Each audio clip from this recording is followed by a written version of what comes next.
Voilà, bonjour à vous tous, très heureux de vous retrouver pour partager ce moment, un mot pour aujourd'hui. Et le mot que j'aimerais laisser sur votre cœur, c'est le mot paix, c'est la paix que Dieu nous donne.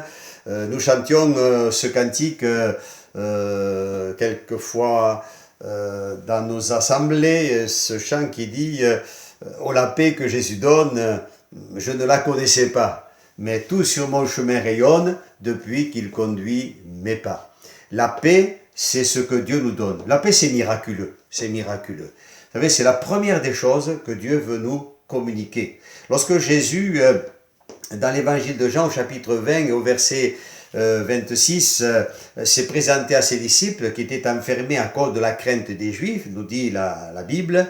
Jésus ne va pas leur parler de leur mission, il ne va pas leur parler de la puissance du Saint-Esprit qui va les accompagner, mais il va de suite leur dire « La paix soit avec vous ». Et j'aimerais vous dire, chers amis, que quand on a la paix de Dieu, on a la paix de Dieu, pourquoi? Parce que tout d'abord, il y a deux, trois dimensions concernant cette paix. C'est parce que d'abord, on a la paix avec Dieu.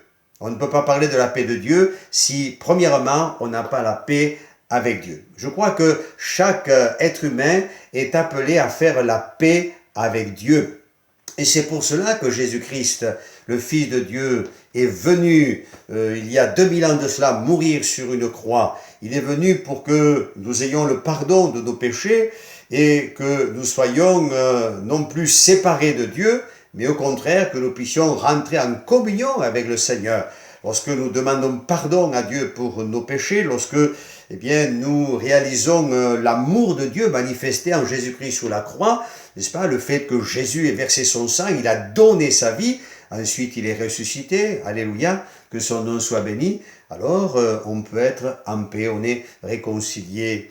C'est ce que dira l'apôtre Paul. L'apôtre Paul dira dans son épître aux Romains au chapitre 5 et au verset 1er, je vais vous le lire, il dira ceci, « Étant donc justifiés par la foi, nous avons la paix avec Dieu par notre Seigneur Jésus-Christ, à qui nous devons d'avoir eu par la foi accès à cette grâce dans laquelle nous demeurons fermes et nous nous glorifions dans l'espérance de la gloire de Dieu. » Alléluia. Voyez, c'est ainsi que nous avons la paix avec Dieu.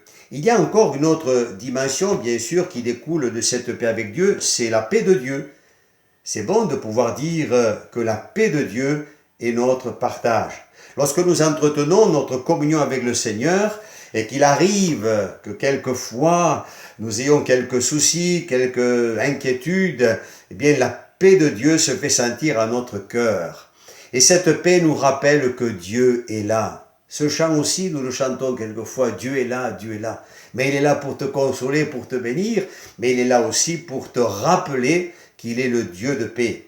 Et que cette paix qui est, je dirais, miraculeuse, eh bien, elle ne nous fait pas défaut. Surtout dans ces moments-là. C'est pas quand tout va bien qu'on va dire, oui, bon, on peut parler de la paix du Seigneur, mais c'est surtout quand tout va mal, quand on est au sein de la tempête, on entend le Seigneur parler à notre cœur et nous rappeler que cette paix de Dieu, elle est notre partage.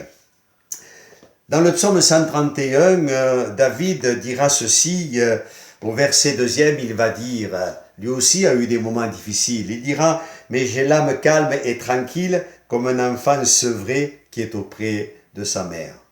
Quelle belle image, mes amis, avoir cette paix de Dieu. Être comme cet enfant tranquille qui est auprès de sa mère. Ensuite, il y a une autre dimension, bien sûr, c'est la paix avec Dieu, la paix de Dieu et la paix avec notre prochain. Et là aussi, cette paix, elle n'est possible que par l'œuvre du Saint-Esprit en nous. Je crois que nous sommes appelés ensuite, donc en tant que chrétiens, en tant qu'enfants de Dieu, à devenir des artisans de paix.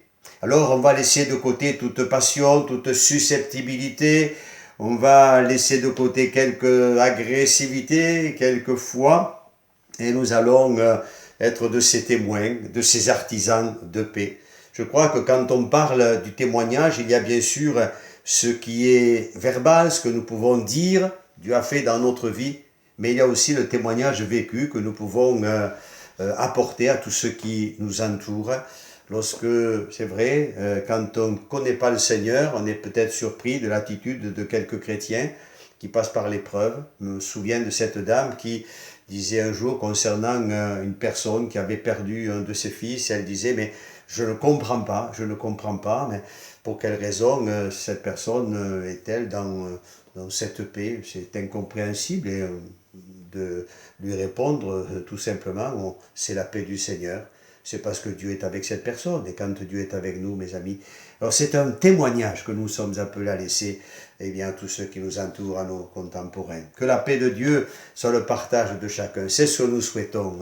Que le Seigneur vous renouvelle, frères et sœurs, dans la paix de Dieu, comme je l'ai évoqué au début, la paix que Jésus donne, je ne la connaissais pas. Mais aujourd'hui, tout sur mon chemin rayonne depuis que c'est lui qui conduit mes pas. Alors que Dieu vous bénisse.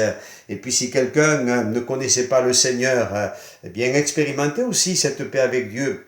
Donnez-lui votre vie, acceptez-le comme votre sauveur personnel. Et vous verrez que la paix de Dieu va aussi devenir votre partage. C'est vrai qu'il va y avoir des moments difficiles. On est dans des temps difficiles, mais c'est un miracle du Seigneur de pouvoir dire « J'ai la paix de Dieu ». Parce que je sais que le Dieu de paix est en moi et c'est lui qui conduit ma vie. C'est ce que je vous souhaite de tout mon cœur. Je vous souhaite une bonne journée également et je vous dis à bientôt.